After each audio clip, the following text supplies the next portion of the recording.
gracias por seguir en nuestra sintonía. Como lo anunciábamos hace un momento, está con nosotros en nuestros estudios el exalcalde de la ciudad, ingeniero Francisco Azangonzán, líder del movimiento ciudadano Milagreños Renacen, de la 105, representante de Milagro ante el conglomerado La Unidad y actual presidente del directorio cantonal del Partido Social Cristiano. Esto a pedido del mismísimo líder máximo abogado Jaime Nebot. Ingeniero, para mí es un gusto, realmente con usted no tengo una entrevista, sino conversamos. Me han dado un banco de preguntas, pero mientras estábamos en corte ya despejamos tantas dudas que en realidad es muy interesante hablar con usted. Bueno, estamos atravesando una situación política bastante interesante. Realmente en mis 30 años de edad, pocas veces, por no decir la primera vez, he visto que partidos políticos dejan a un lado su ideología para comenzar a unirse y agruparse. Ya no vemos, por ejemplo, una persona o pocos. Vemos ya grupos, no vemos a un candidato, estamos viendo a grupos. Buenas tardes. ¿Qué busca la unidad precisamente con la creación de la unidad? Bueno, primero muy buenas tardes los milagreños y Carlita, muchas gracias por la oportunidad y también es justo para mí verla de regreso Gracias, ingeniero. Al noticiero. Sí, bueno, de acuerdo a cómo está la situación del país y de acuerdo a cómo va evolucionando, poder estabilizar de nuevo el país ya va más allá, es una cuestión suprapartidista, ya no es cuestiones de centro, de izquierda ni de derecha, porque definitivamente en los años de democracia republicana y los últimos que llevamos para 40 años han pasado por las administraciones con mayor o menor éxito distintas tendencias, ¿no? Así es. Desgraciadamente en los últimos 9 años y medio, vamos para 10 años, de acuerdo a cómo están los números, no se trata de aquí de ponderar ni de minimizar, de acuerdo a cómo están los números, el Ecuador ha tenido la oportunidad, y especialmente en manos de lo que representa Alianza País, de manejar la mayor cantidad de recursos en la historia del Ecuador. Así es. Son 40.000 millones de dólares por año, estamos hablando casi más de 300.000 millones de dólares. Precios buenísimos del petróleo, del barril. Y entonces al comienzo con un espejismo de que se están haciendo obras y que se están igualando la riqueza del país, cuando al revés, se estaba igualando es la pobreza, porque cada día hay gente que tiene mayores cantidades de problemas. Ya no se trata de ideologías, aquí se trata es de conceptos y de proyectos. Vemos que quienes han tenido los recursos, la inversión nacional y la inversión internacional se ha ahuyentado del país. ¿Y quiénes son los que generan trabajo? Son ellos. El Estado no es un generador de trabajo. El Estado, si bien es cierto, genera trabajo es en base a burocracia, pero esa burocracia no es productiva. En sentido específico, es la empresa privada la que produce recursos y produce trabajo, y eso es lo que dinamiza la economía, ¿no? Entonces, en ese sentido, en este momento, más allá de la cuestión ideológica o partidista, es el futuro del país. Ahora, ¿qué nos espera, pues, no? Ahora, si vamos ya a un análisis profundo, las estadísticas dicen que el 70%, si no es más, de la población del Ecuador no tiene ninguna orientación política. A ellos no les interesa qué partido es, les interesa es quién le va a solucionar los problemas. Así es, independientemente de la figura política, yo creo que lo que estamos buscando es un líder que nos saque de este bache. O una solución. Entonces, en ese sentido, el discurso de Jaime Nebot ha sido ese. Yo nunca voy a ser candidato ahora. No lo he ofrecido, no lo he propuesto, pero estoy buscando una unidad para buscar la mejor opción. Y al comienzo no se lo entendió así. Al comienzo decía, no, es que todavía algunos lo piensan, ¿no? Que Jaime Nebot es una estrategia porque después se lanzan. No, él no es el candidato. Y bueno, no lo dijo ahora en su último discurso. Así es. Y él muy bien dice también, yo tengo un compromiso con Guayaquil y lo voy a cumplir hasta el final, porque se vienen cosas muy importantes en cuanto a desarrollo de proyectos y contrataciones, que ya hay algo así más de 400 obras que está ya contratando en este momento. Pero que no es necesario ser presidente para seguir trabajando por el país. Él puede seguir ayudando y apoyando con su experiencia y por eso ha precandidatizado a Cintia, que tiene una preparación vasta, aunque todavía no ha tenido la oportunidad de ser administradora, pero ha venido aprendiendo y legislando en todos estos años. Y creo que ella no tiene ninguna tacha, no es una mujer preparada, ya con suficiente experiencia y más con el respaldo de el conocimiento de Jaime Nebot. Y allá voy, una segunda pregunta bastante interesante que mientras hablábamos, discutíamos, primero acotando algo a lo que usted acaba de decir, me asustaba mucho ayer unos datos en donde Ecuador es el segundo país después de Venezuela menos confiable para invertir esto en la empresa privada, son datos realmente escalofriantes. Y esta segunda pregunta que justamente topa o involucra a la candidata, a la precandidata, ¿cree usted que la unidad tambaleó en cierto momento cuando el alcalde Jaime Nebot la presentó? No, como precandidata. No, yo que he estado un poco de cerca, lo que vi es que había ciertas aspiraciones todavía no hechos públicos de que si Jaime Nebot era el candidato a presidente, la segunda ubicación iba a ser de alguien de la unidad. Pero casualmente lo que provocó el lanzamiento de Cintia era lo que se quería, de que se habían trabajado ya algunos meses en una unidad para buscar una mejor opción entre todos y nadie se decidía. Entonces el Partido Social Cristiano dijo, bueno, nuestra candidata es Cintia y ustedes pongan también su candidato, que en el lapso de estos 2 o 3 meses hasta el 30 de septiembre vemos quién tiene en evolución de intención de voto la mayor, okay. Entonces ahí escogemos. Entonces ya lo entendieron así, es más, es un desprendimiento de Nebot el decirlo y mantenerlo en cuanto él puede tener aspiraciones en el fondo también. Por supuesto, yo creo que estos líderes políticos, hablamos de Paul Carrasco, claro, hablamos de tantos personajes políticos que comienzan a aparecer, tienen pues su aspiración a la presidencia. Ha sido diferente en el caso de Lasso, ¿no? De que él dice, bueno, queremos una unidad, pero todos atrás mío, ¿no? Entonces, hay un poco como que dificulta el tema y ahora se está demostrando porque en base a las encuestas que se están corriendo, cada grupo maneja su encuesta. En las 3 encuestas coincide algo que hay que analizarlo en 3 líneas, como yo digo, que la única que sube en las 3 encuestas es Cintia. Okay. Al comienzo le dijeron que tenía el 1% nada más, pero después a los 11 días, estancados. Claro, a los 11 días de que ya se la precandidatiza, sube 10, 11 puntos, o sea, como un punto diario, al revés de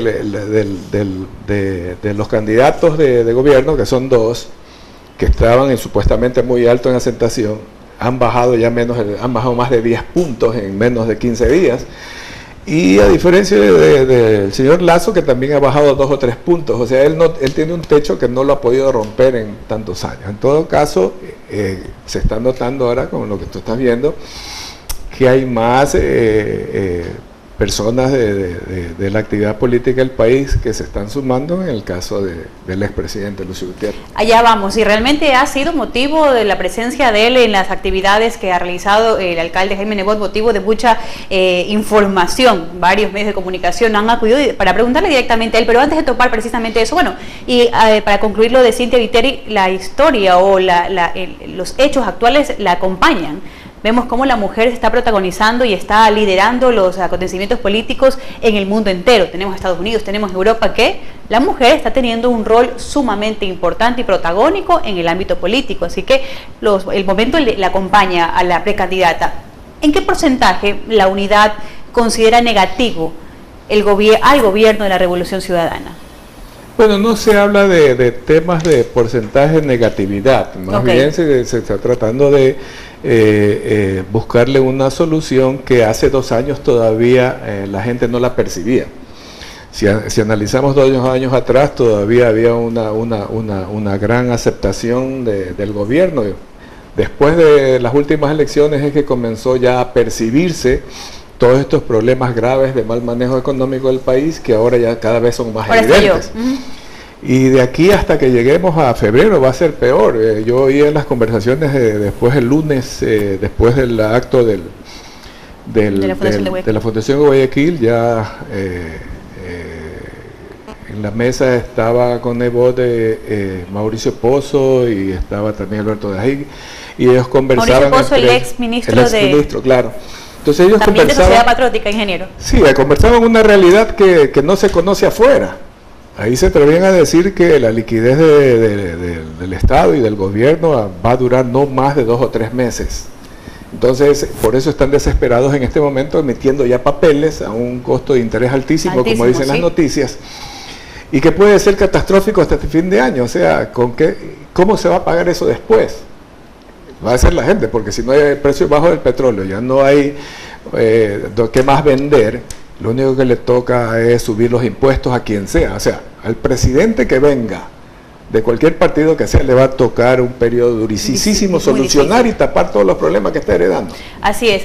Ingeniero, quisiera preguntarle algo desde que me responda desde su punto de vista. No es la persona ideal, pero usted que está ya relacionado directamente en ese tema político y está directamente adentro, ¿cuál es su opinión de la ausencia? Y esto a mí, lo comentaba con los chicos, me ha dejado con la boca abierta. La ausencia del presidente Rafael Correa durante las festividades de Guayaquil. No se lo vio absolutamente en ningún evento. La SECOM emitió un comunicado que justo ese día el presidente Rafael Correa había planificado actividades personales. ¿Su opinión al respecto? Bueno, se le puede dar 2 lecturas, ¿no? La una ya definitiva, que haga protagonismo el que va a ser el candidato por el gobierno, que es Jorge Glass. Y la otra también un poco, no sé, no dar la cara al temor de que pueda haber algún incidente, por ejemplo en los marinos, en las Fuerzas Armadas, ya, sí, no quiso ir nadie, no quiso ir ni siquiera el ministro, y también en la ciudad. Ahora, lo que sí está claro es que ya le están sacando el cuerpo para enfrentar a la gente. Vamos a hablar de lo que mucha gente quiere saber, que personalmente nos ha llamado mucho la atención. Muchos comentarios, muchas críticas, pero en todo caso ya estamos viviendo actores políticos que se han identificado como oposición a la derecha. Hablamos, por ejemplo, de Gilmar Gutiérrez, Lucio Gutiérrez, Patricio Zuquilanda y quizás hasta el mismo César Montúfar. Ya comenzaron a aparecer en actividades con el alcalde Jaime Nebot. Eso significa que ya existe o ya se están acercando a la unidad. Veíamos una nota antes del noticiero de la entrevista, bueno, que decía aquí lo que buscan es la unidad, que ellos van a presentar su candidato, pero que tampoco descarta la posibilidad. Cuéntenos usted, como representante precisamente de la unidad aquí en Milagro, ¿qué sabe del tema? Bueno, lo que yo creo es que si no se unen, no va a haber país a futuro que pueda nadie controlar, ¿no? Entonces, si van a ir por su cuenta, yo creo que todos pierden oportunidad, ¿no? Si la única forma de poder seguir haciendo algún tipo de actividad política futuro, que es muy necesaria, no puede haber un país, una república, un estado sin representantes políticos. Tenemos ejemplos clarísimos que si no hay una unidad para salvar al país, y el discurso final, la terminación del discurso de Jaime Nebot en la sesión fue eso, ¿no? Ecuatoriano salva al país. Es el ciudadano el que tiene que salvar al país, no los políticos. Los políticos van de paso, y ahora ha sido el periodo más largo de una administración política que desvió el camino. Al comienzo el 80% de los ecuatorianos pensaron que era una buena propuesta, y poco a poco ya cuando es bueno no se nota el mal administrador cuando tiene recursos suficientes. El buen administrador se lo nota es cuando no hay los recursos. Exacto. Y quizás pudo haber sido buena propuesta en su tiempo, pero lo que usted dice, ¿qué pasa cuando se acabó la plata? Un pequeño speech nada más en relación a Milagro. Yo cuando fui alcalde del 2005, el presupuesto no llegaba a 10 millones de dólares. Y poco a poco se fue mejorando, tanto con las aportes del seguro del petróleo, fue subiendo los presupuestos de todos los municipios, y nosotros con la buena administración fuimos mejorando desde la recaudación propia de 3 millones a 10 millones, hasta que entramos ya a una obra de infraestructura que nunca se había pensado, con esa posibilidad, ¿no?, de hacer alcantarillado sanitario. Y resulta que ahora la nueva administración, siendo de gobierno, que todo el mundo apostó por eso, porque iban a venir más recursos de gobierno, con un presupuesto de más de casi 40 millones de dólares, en 2 años no ha hecho ninguna obra importante. Entonces, no se trata solamente de los recursos, se trata de la buena administración, y que se pueda hacer. Y lo grave más aún es que Casualmente, la gente se equivocó pensando que como era un candidato o candidata de gobierno iba a venir los recursos y las obras, cuando es al revés. Ahorita que hay una crisis, que no tienen plata para nada, casualmente a los administradores, a los alcaldes y alcaldesas de gobiernos a los que menos plata le dan, porque no reclaman. Claro, ¿cómo van a reclamar? Tienen que quedarse calladitos. Sí, la situación no los acompaña. Hay algo que me ha llamado mucho la atención, y es que después de casi 2 años y medio de la actual administración municipal, la ciudadanía ha comparado mucho y su nombre suena cada vez más fuerte. Y realmente me ha llamado mucho esta atención, pues sabemos que extraoficialmente que el alcalde Jaime Nebot le ha confiado a que sea usted y que encabece la lista de asambleístas. ¿Esto quiere decir que Francisco Azán será el nuevo asambleísta de Milagro? Lo estoy pensando. Ah, qué bueno. No es tan fácil porque... Pero que también se vienen, usted lo acaba de decir, se vienen bastante duras. Sí, aparte de eso son 4 jurisdicciones en Guayas. De Guayaquil son 2. Eligen 5 y 5 asambleístas. Y la tercera jurisdicción es de la mitad de Guayaquil y 3 cantones más, que son Durán, San Borondón y Playas. Con Guayaquil hacen 4. Ahí eligen 5 asambleístas más. Y la cuarta jurisdicción, donde se eligen los otros 5 asambleístas, es de los 21 cantones. O sea que hay que hacer una vuelta por casi toda la provincia. Bueno, y es un poco duro, pero bueno, veamos qué podemos hacer. Estoy analizándolo, si es verdad que Jaime me lo dijo, y vamos a ver qué podemos hacer. Muy bien, ingeniero. Y para finalizar, usted como representante de Milagro y miembro también de esta agrupación de la unidad, ¿por qué cree que es importante formar parte de la unidad? Y algo también que va ligado a esta pregunta, Milagro, ¿cómo se beneficia con la unidad? Bueno, yo creo que es importante más que Milagro se beneficie solamente, sino recuperar la democracia. En este momento todo el mundo tiene miedo, no hay a quien reclamarle, no hay a quien pedirle atención. ¿Hay desconfianza, ingeniero, también? ¿Perdón? Desconfianza. La gente, ¿usted conoce a alguien que diga, bueno, yo confío en esta persona que nos va a sacar adelante?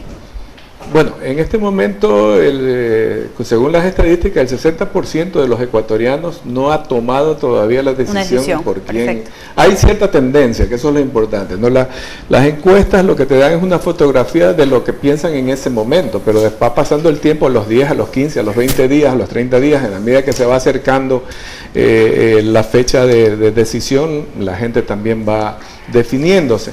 Y en ese sentido creo que la tendencia favorece mucho a la candidata de la unidad. Bueno, también conocemos que la economista Cintia Viteri empezó ya a recorrer el país. Todo esto para compartir con los ciudadanos, para hablar, para socializar. Y tenemos ya alguna fecha, los milagreños tendrán ya una fecha para... Sí, ya tentativamente el jueves 11 de agosto nos va a acompañar Cintia en la primera visita. Estamos por definir el acto, si lo hacemos, primero quieren una rueda de prensa, que ya están invitados. Gracias. Más o menos a las 5 de la tarde, y para las 7 vamos a tener ya el evento. Tenemos que todavía definirlo porque la reunión va a ser también, queremos aprovechar por el tiempo corto, invitar a dirigentes gremiales y después ya un acercamiento con todos los representantes comunitarios, ¿no? Okay. Yo estoy muy optimista porque ya mucha gente me está llamando, me está diciendo que cuenten con nosotros, estamos con el proyecto, y gente que ni siquiera yo me imaginaba que les interesaba un poco esta actividad política, y para mí eso es muy importante. Y esperamos que Cintia pueda expresar, tanto los periodistas como toda la comunidad milagreña, mucho más cerca realmente su pensamiento y su idea y su proyecto de gobierno. Bueno, muchísimas gracias, ingeniero. Nosotros concluimos realmente, me gustaría escuchar unas palabras ya para concluir de usted. Independientemente de la línea política, del partido político, de la figura que las personas estén allegadas o acepten o confían, yo creo que aquí es momento de apoderarnos de lo que vive el país. Su mensaje, en todo caso, para los milagreños, en donde, lo repito, independientemente, dejando a un lado la figura política o el partido político al que pertenezca aquí, lo importante es que si atravesamos una crisis económica, nosotros nos empoderemos como ecuatorianos y tratar de sacar adelante el país. Bueno, El país no va a desaparecer, el país va a pasar momentos difíciles, pero que podemos salir adelante, ¿no? Hay que prepararse para que esta situación no sea tan grave a futuro. Tenemos que comenzar también a preocuparnos de ahorrar un poquito cuando la situación es grave, que es lo que no ha hecho el gobierno. En las mejores oportunidades de bonanza no guardó nada, más bien se gastó hasta el último centavo, que ahora tiene que seguir endeudándose. Creo que esa realidad nos tiene que hacer pensar para que de todo lo que uno produzca, guardar un poco para los momentos de dificultad. Dios quiera que el próximo gobierno, como es la propuesta de Cintia y es la propuesta de Nebot, tratar de refinanciar esa deuda para poder usar esos recursos para dinamizar de nuevo la economía del país y dar seguridad jurídica para que todas las personas que tengan recursos no huyan, sino que los inviertan aquí en el país pensando que es la única forma de sacar el país adelante. Y asimismo esa seguridad jurídica permita que inversionistas extranjeros también puedan venir, ¿no? Ahorita lo que estamos viendo es que las grandes empresas ecuatorianas se están yendo a los vecinos países, están yéndose a Colombia, a Perú, El Salvador, imagínense. Y entonces esa no es la solución. La solución es que entren recursos, más ahora que el precio del petróleo está tan bajo, y que la gente deje de pagar impuestos, ¿no? Salvaguardas que lo único que hace es que la gente compre menos. Así es. Y en todo caso, si compra menos, el Estado tampoco recauda. Es un contrasentido que han subido los impuestos y las salvaguardas y los ingresos del Estado son menores. Así es. Que han tenido inclusive, que ya es un escándalo ahorita, todas esas donaciones que se hicieron para el terremoto le han metido mano para poder pagar los sueldos y pagar contratistas. Esperemos que esto cambie. Gracias, ingeniero, por haber aceptado nuestra invitación. Nosotros hacemos una breve pausa comercial. No se despegue, que ya volvemos con más noticias.